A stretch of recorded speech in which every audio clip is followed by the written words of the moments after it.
नमस्कार साथियों, स्वागत है आपके अपने YouTube चैनल पर। आज हम इस पॉलिटी की क्लास में हम प्रश्न नंबर 180 से स्टार्ट करेंगे। इससे पहले हम 2 या 3 क्लास में प्रश्न 1 से लेके 179 तक कर चुके हैं। अगर आपको हमारी यह क्लास पसंद आती हो तो चैनल को एक बार ज़रूर सब्सक्राइब करें। आइए, आपका पहला सवाल है, प्रधानमंत्री सहित मंत्रिमंडल में मंत्रियों की कुल संख्या लोकसभा के सदस्यों की कुल संख्या से अधिक नहीं हो सकती। Option A 20%, option B 10%, option C 25%, option D 15%। तो हमारा सही जवाब होगा ऑप्शन डी 15%। अब यह 91 संविधान संशोधन 2003 के तहत किया गया था। प्रश्न नंबर 180, भारत के केंद्रीय रेल मंत्री की सलाह पर द्वारा नियुक्त किया जाता है। तो यानी भारत के केंद्रीय रेल मंत्री को प्रधानमंत्री की सलाह पर राष्ट्रपति द्वारा नियुक्त किया जाता है। तो हमारा ऑप्शन ए सही है। प्रश्न नंबर, भारत के सशस्त्र बल का सुप्रीम कमांडर कौन है? तो हमारा ऑप्शन ए राष्ट्रपति। प्रश्न नंबर 183, लोकसभा का कोरम कुल सदस्य का कितना होता है? तो आपका ऑप्शन 1/3, ये नहीं, ऑप्शन बी 1/5। तो आपका सही जवाब होगा ऑप्शन डी 1/10। अगला प्रश्न नंबर 114, जब कोई राज्य राष्ट्रपति शासन के अंतर्गत होता है तब उस राज्य का बजट कौन पारित करता है? तो आपका सही जवाब होगा ऑप्शन ए राष्ट्रपति पारित करता है। अगला 185, भारत में प्रधानमंत्री की नियुक्ति कौन करता है? मंत्रिपरिषद, राष्ट्रपति, उपराष्ट्रपति, भारत के नागरिक। ये नहीं, तो हमारा ऑप्शन सी राष्ट्रपति, प्रधानमंत्री की नियुक्ति राष्ट्रपति करता है। भारत के केंद्रीय मंत्री परिषद उत्तरदायी होती है, यानी भारत के केंद्रीय मंत्री परिषद किसके लिए उत्तरदायी हो? राष्ट्रपति के नहीं, प्रधानमंत्री के नहीं। यह ऑप्शन सी लोकसभा के प्रति उत्तरदायी होती है। अगला, भारत के उपराष्ट्रपति निर्वाचित होने का पात्र तभी होगा जब वह भारत का नागरिक हो, 35 वर्ष की आयु पूरी कर चुका हो, राज्यसभा का सदस्य निर्वाचित होने की अर्हता रखता हो और वो सभी। तुम्हारा ऑप्शन डी सही होगा, यानी उपयुक्त सभी शर्त सभी, यानी ऊपर दी हुई सभी। ठीक। अगला 188, निम्न में से क्या सही नहीं है? राष्ट्रपति अन्य कोई लाभ का पद धारण नहीं करेगा। तो हमारा ये कथन सही है। इसमें मुझे कौन सा सही नहीं है? तो राष्ट्रपति की उपलब्धियां एवं वेतन भत्ते उसकी पदावधि के दौरान कम नहीं किए जाएंगे। हमारा कथन ये भी सही है। राष्ट्रपति बिना किराए दिए अपने शासनीय निवास के उपयोग का हकदार होगा। ये भी कथन सही है। राष्ट्रपति को अपने कार्यकाल तक किसी भी दशा में हटाया नहीं जाएगा, यानी ये कथन गलत है, क्योंकि राष्ट्रपति को आर्टिकल 61 के तहत महाभियोग पारित करके हटाया जा सकता है। इसमें गलत बूझा है, तो हमारा ऑप्शन डी सही जवाब होगा। ऑप्शन डी सही जवाब होगा। अगला सवाल, निम्नलिखित में से किसे लोकसभा की कार्यवाही में विशिष्ट निमंत्रण पर भाग लेने का अधिकार है? लोकसभा की कार्यवाही में। तो हमारा ऑप्शन बी महान्यायवादी को। यह अनुच्छेद 76 में बताया है। अगला प्रश्न, भारतीय संसद की कार्यवाही में शून्यकाल का अर्थ क्या है? सत्र का प्रथम दिन। ये गलत। प्रश्न के पूर्व काल नहीं, जब विशेष प्रस्ताव स्वीकृत हो गए भी। तो हमारा ऑप्शन डी सही है। प्रश्न काल के अंत और कार्यसूची में दिए गए दूसरे विषय के बीच मध्यांतर। हमारा डी सही है। अगला 191। पहली बार लोकसभा को निम्नलिखित में से किस प्रधानमंत्री ने भंग किया था? तो आपका ऑप्शन डी इंदिरा गांधी ने भंग किया था।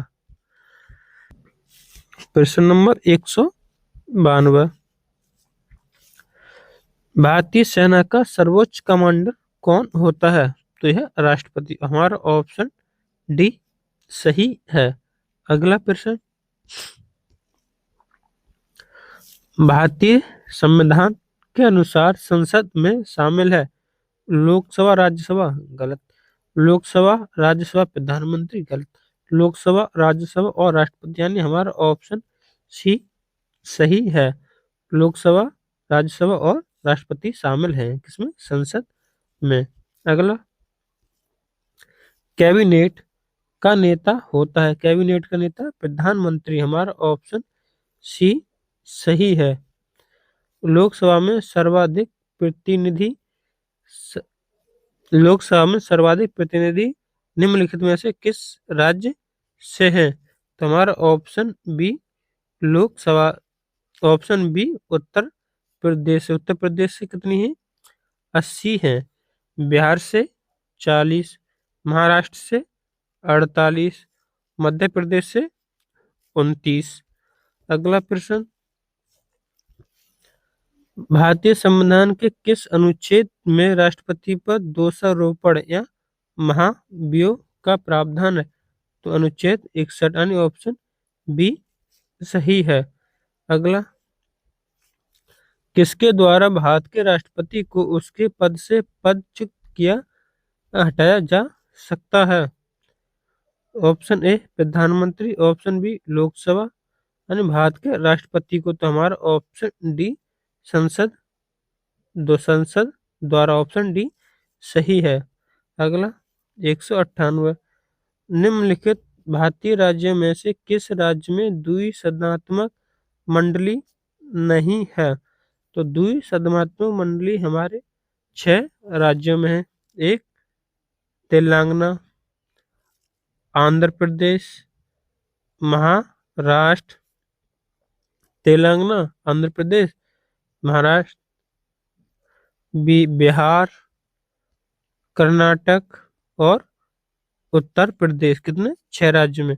उत्तर प्रदेश में भी है, कर्नाटक में, लेकिन नहीं है तो तमिलनाडु और जम्मू कश्मीर, यानी सी और बी में नहीं है। यानी तमिलनाडु में भी नहीं है, जम्मू कश्मीर भी नहीं है। यानी तेलंगाना में है, आंध्र प्रदेश में है, महाराष्ट्र में है, बिहार में है, कर्नाटक में है और उत्तर प्रदेश में है। अगला 199, एक सतर्कता की दृष्टि से सरकारी संगठन के निर्माण कार्य तकनीकी लेखा परीक्षा के कार्य को सौंपा गया है? तो हमारा ऑप्शन ए भारत के नियंत्रक महालेखा परीक्षक को सौंपा गया है, जो अनुच्छेद 148 से 151 तक इसी कार्यकाल इसके बारे में बताया गया है। 148 से 151 तक। अगला प्रश्न नंबर 200, काराकरण नियम के अनुसार हस्ताक्षर और संपुष्टि से पहले सभी अंतर्राष्ट्रीय समझौते और संधियों की आवश्यकता होती है? हमारा ऑप्शन बी, यानी मंत्रिमंडल का अनुमोदन। हमारा ऑप्शन इसमें बी सही है। प्रश्न नंबर 201, भारत में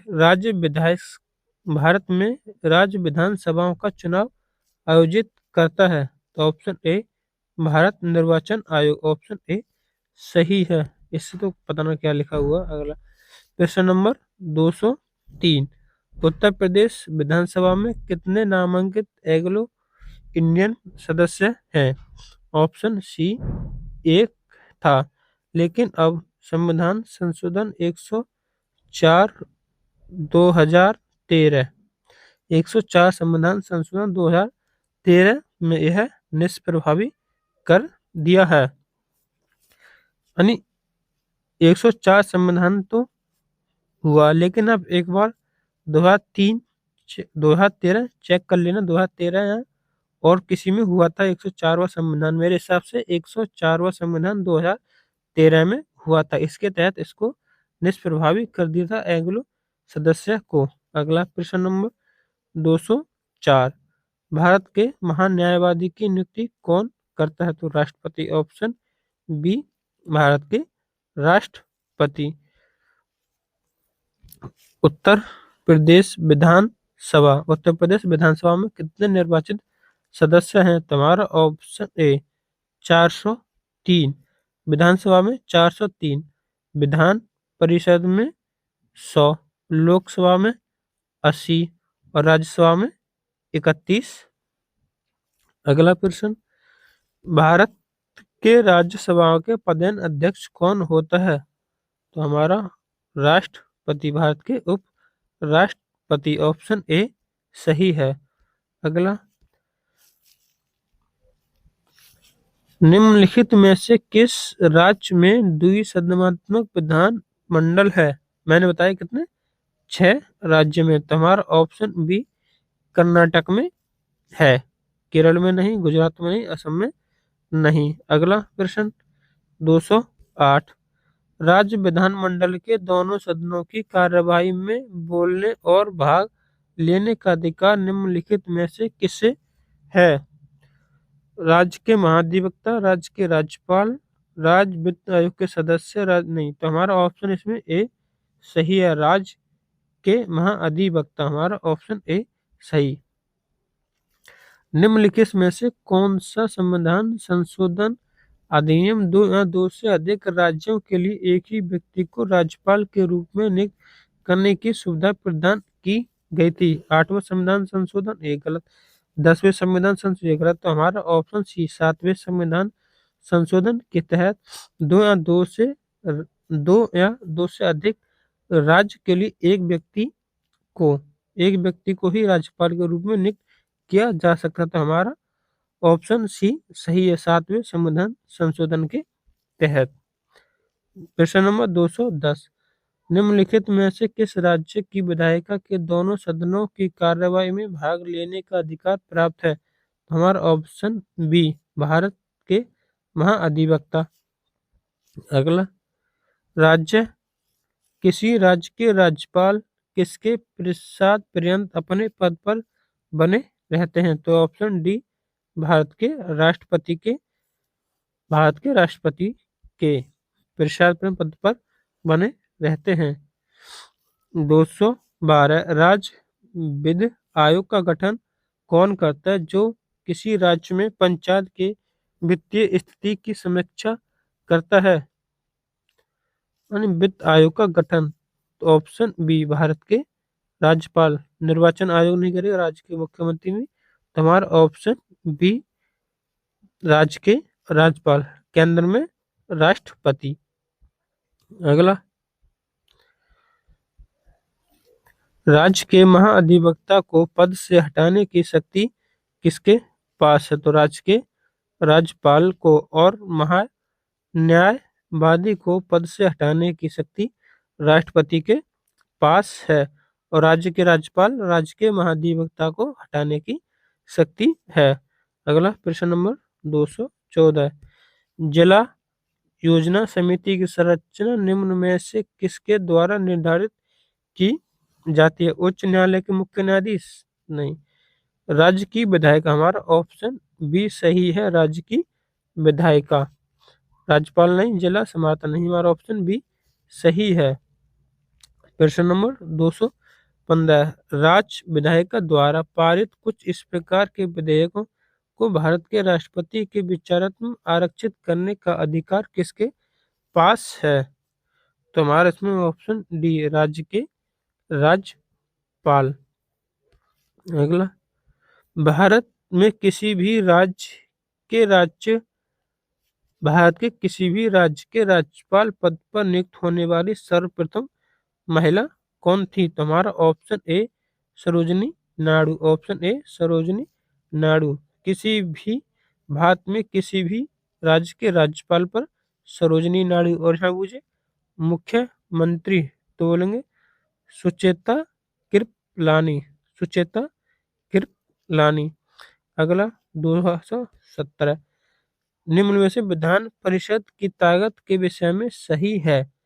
विधान परिषद की कुल संख्या विधानसभा के सदस्यों की संख्या के 1/3 से अधिक नहीं होनी चाहिए। हमारा ये कथन सही है। द्विपक्षीय परिषद की कुल संख्या 40 से कम नहीं होनी चाहिए। तो हमारा ये भी कथन सही है। तो हमारा ऑप्शन बी, ए और बी दोनों सही हैं।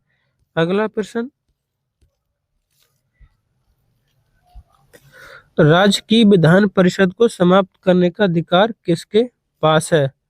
तो ऑप्शन सी संसद के पास है। राज्यसभा का सदस्य बनने के लिए आवश्यक न्यूनतम उम्र कितनी? ऑप्शन बी 25, ऑप्शन सी 25 बरस। भारत के संविधान के अनुच्छेद 169 के अनुसार राज्य परिषद का गठन का अधिकार किसके पास है? प्रधानमंत्री, ऑप्शन बी संसद के पास है। राष्ट्रपति नहीं, राज्य की विधानसभा नहीं। हमारा ऑप्शन बी सही है, संसद के पास। विधान परिषद की सदस्य के संदर्भ में निम्नलिखित में से कौन सा सही है? तो ऑप्शन ए 1 सही 12, यानी 1/12 सदस्यों का निर्वाचन एक ऐसे निर्वाचक मंडल से होता है जो उस राज्य में निवासरत किसी भी विश्वविद्यालय के स्नातकों से गठित है। तो ये भी सही। 1/12 सदस्य का निर्वाचन एक ऐसे निर्वाचक मंडल से होता है जिसमें उस राज्य में निवासरत न्यूनतम 3 वर्ष अनुभव सहित अध्यापिका विद्यालय के शिक्षकों पर होते हैं। तो हमारा ये दोनों ही कथन सही हैं, यानी हमारा ऑप्शन डी, ए और बी दोनों सही हैं। अगला प्रश्न नंबर 222 निम्नलिखित में से कौन से राज्य में द्विसदनीय विधायिका है? द्विसदनीय, तो हमारा ऑप्शन बी बिहार में है। केरल में नहीं, तमिलनाडु में नहीं, राजस्थान में नहीं। हमारा ऑप्शन बी बिहार में। राज्य के राज्यपाल के अधिकारों के संदर्भ में इनमें से कौन सा वास्तव्य सही है? हमारा ए कथन विधानसभा द्वारा पारित किसी भी विधेयक पर यह अपनी स्वीकृति न देकर उसे राष्ट्रपति के पास अनुमोदन के लिए भेज सकता है। यह कथन सही है। आपातकालीन शासन के दौरान राज्य विधानमंडल के सुझावों की अवहेलना कर सकते हैं अगर राष्ट्रपति ने इसके लिए उन्हें विशेष अनुमति दी है। तो हाँ, ये भी कथन सही है। तो हमारा ए और बी दोनों सही, यानी हमारा ऑप्शन सी सही है। ए और बी दोनों सही हैं। भारत में कितने राज्यों में विधान परिषद है? कितने राज्यों में विधान परिषद? तो कितने राज्यों में? 6 राज्यों में विधान परिषद है। ये भी गलत और ये ऑप्शन गलत है, यानी 6 राज्यों में। चंडीगढ़ के प्रशासक के रूप में नियुक्ति की जाती है। तो हमारा ऑप्शन सी पंजाब के राज्यपाल की। अगला प्रश्न नंबर 226 राज्य के विधि निर्माण शक्ति के संदर्भ में निम्नलिखित में से कौन सा सही है?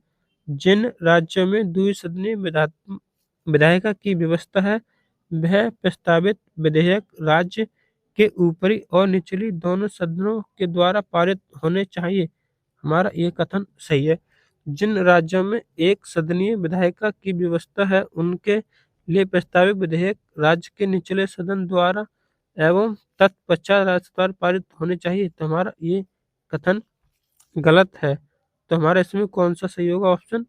ऑप्शन डी सही हो, केवल एक सही है।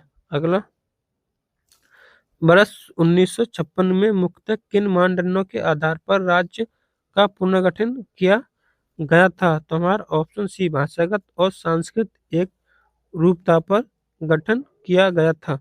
अगर आपको हमारी यह वीडियो पसंद आई हो तो चैनल को एक बार जरूर सब्सक्राइब व वीडियो को लाइक करें। जय हिंद, वंदे मातरम।